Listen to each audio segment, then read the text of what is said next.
sa Barangay LS 893. Forever. May sasabihin ako. Halika, lumapit ka pa. Ayan. Lagi ka bang hindi pinipili? Lagi ka na lang bang iniiwan matapos pangakuan?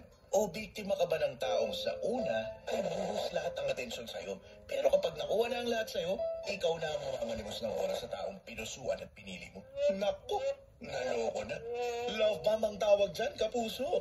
Gaya ng ibang kandidato, ipapangako ang langit at lupa, makuha lamang ang iyong boto. At kapag siya ay naluklok na sa tungkulin, daho ka na sa kanya. Kaya sa darating na eleksyon, maging mapanuri mga kapuso. Para sa huli, ikaw ang panalo. Kaya sa eleksyon 2025, dapat ako, isang paalala mula sa Super Radio at Barangay FM Station.